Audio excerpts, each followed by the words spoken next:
Question number one for you guys. Okay. Okay.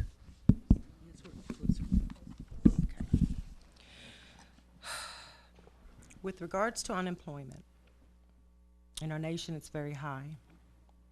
In October of last year, we had a report from Executive Director of South Florida Workforce that of our own zip code area, over between 1,113. What plan, ideas, could you bring to the table to aid with ending or stimulating the ending of that process for the city of South Miami? Josh, we'll begin with you. You guys choose whoever.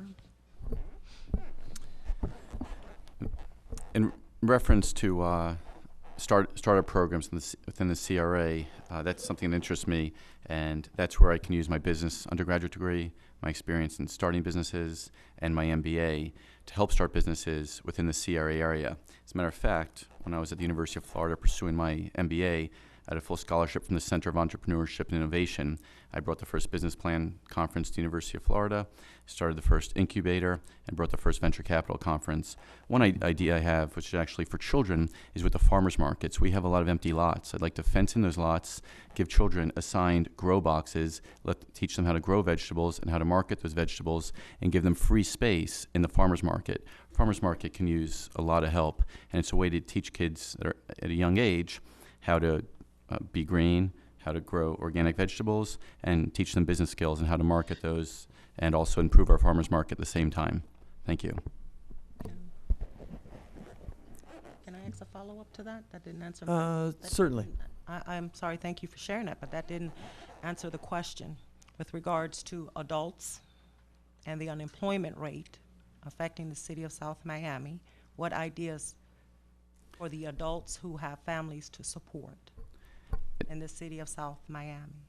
The city only has so many jobs. If the city's not currently supporting local businesses, what you're going to have to do is you're going to have to start a job training center where you can train people at schools and form relationships with other organizations outside the city to hire local residents. And that comes down to reaching out, relationships, and communication, something that I would not say that we're currently doing.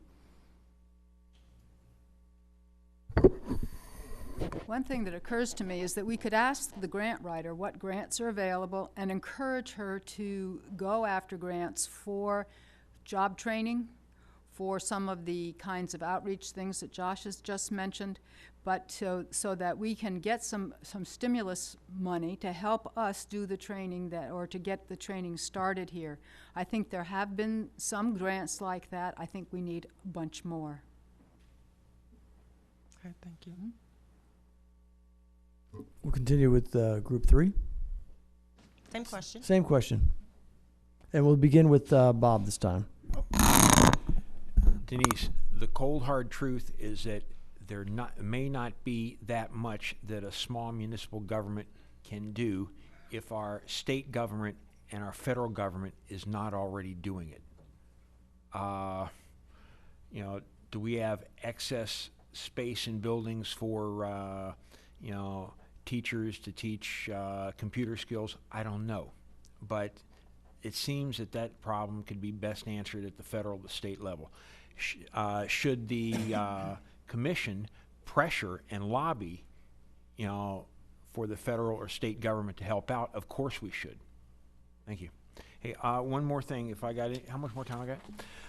Josh said he wasn't on a team. Well, if you get around like I do, Mario at 73rd Street and 65th Avenue said that you tried to put in Armando and Julio's sign on his property also. So you're on a team. Thank you. May I respond? And we get to respond now also. Actually, I'd like to We're looking forward to him saying something like that. Let me finish with this group. We'll do that. We'll do that. So, you're up. I guess I have to disagree with all the candidates that have spoken so far, and I guess I have a higher sense of urgency about this issue, Denise. Unemployment is a national disaster, and all our leaders at the federal, state, and local level have to do something. And we don't need to reinvent the wheel. We need to look to see what's working. The state of North Dakota has the lowest unemployment in this country. It's about 3%.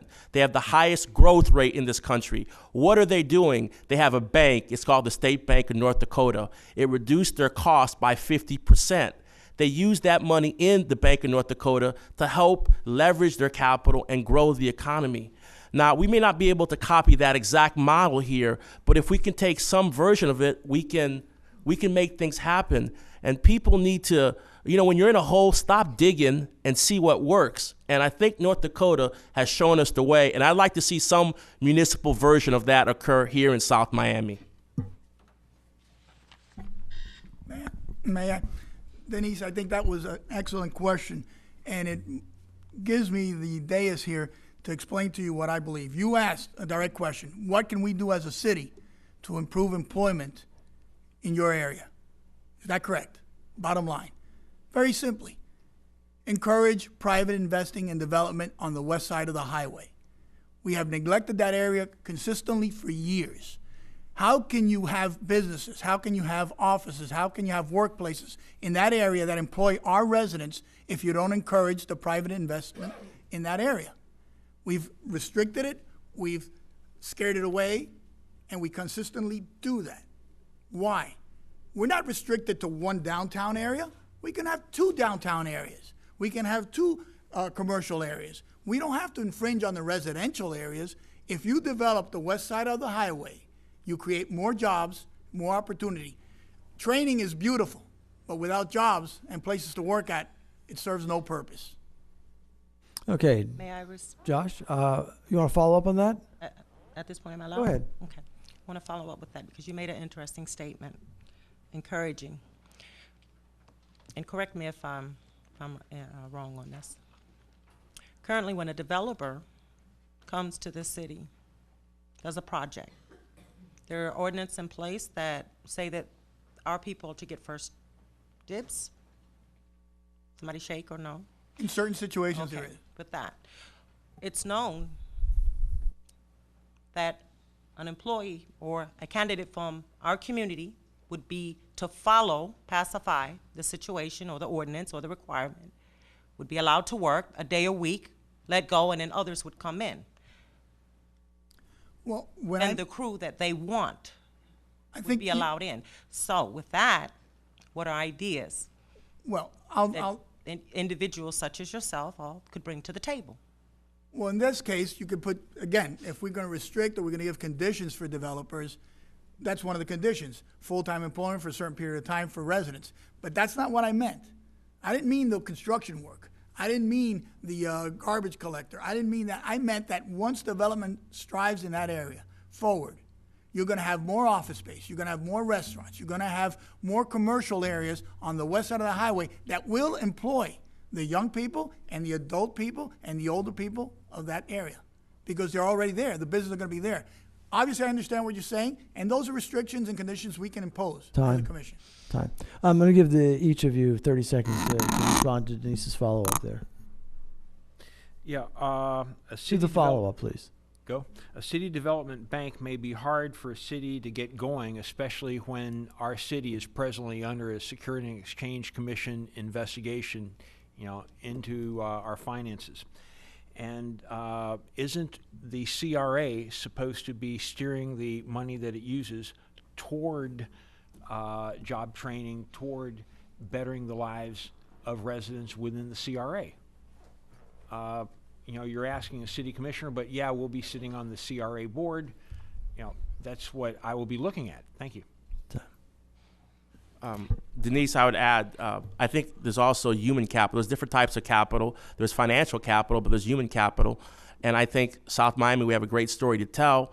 And for example, I mentioned Magic Johnson. He has a large urban development company who does urban development. We might be able to try to entice and make partnerships.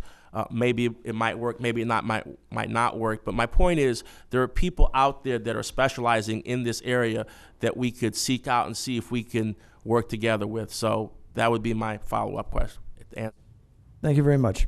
All right, we're going to go back just for a moment. 30 seconds, Josh. You said you wanted to be able to respond to Bob's assertion. Certainly. I'm not running against Bob. I'm not even running against Sally. running for the city of South Miami. I'm running to make this a better place with a better government.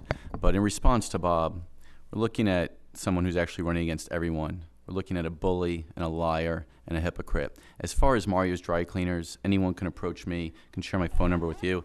Does this look like someone that's been to the dry cleaners? Look how wrinkled my clothes are. I have not been to Mario's Dry Cleaners since I was a kid. You can ask me, or you can ask Mario. This is one of many, many lies that he continues to perpetuate through the city. It's a negative campaign. This is the last thing that our city needs. Time. I'm going to ask the candidates now, so we don't go forward with this anymore, that if you're going to make assertions directly about another candidate, that you be circumspect in what you call them. We all live here. Let's remember that we're all neighbors. So you can contest, you can debate, you can disagree, but I'm going to ask you not to be disagreeable in your characterizations. If I may, an accusation was made that I went somewhere and did something. I have not been to Mario since I was a kid, so pardon me if I'm going to defend myself. That's fine. No, thank you. All right, we're going to move on to the mayor's race with a question you have for them, Denise. I have a different question for you two gentlemen. Okay. In lieu of tomorrow, I can't ask certain questions at this moment. My next question weighs heavily on my heart. Passionate about this because all of the candidates speak passionate, I believe, about what you believe in. Different views, different people. But I think that to those who have very little, and so everybody in between, integrity, honesty, and being treated with respect is something we all demand, no matter where you come from. And one of the last statements or questions that I'm going to ask about has to do with this. Not of this, because we all know where this came from, which is the South Florida 1997-2007 Future Land Use Map that was discovered in City Hall. About that, it's not important. But the history, and correct me if I'm wrong, states that a commission had this map designed. And the focus and emphasis of this map indicates 3 units. And I'm not the land map expert or the building expert, but you can look at the map, look at the color, and this is something we learn in kindergarten, and then look at the key, the map legend, multi-family residential 4-story. It's currently 2 stories. There's no meeting held for the citizens of this entire community to voice their opinions. That has since been undone, and we know that. The question, how do we know, and this is to each one of you, but I'm only going to ask, I only get to get a response from the mayor race, that this will not happen to our community. Every person in this audience and at home, including yourselves, have a voice.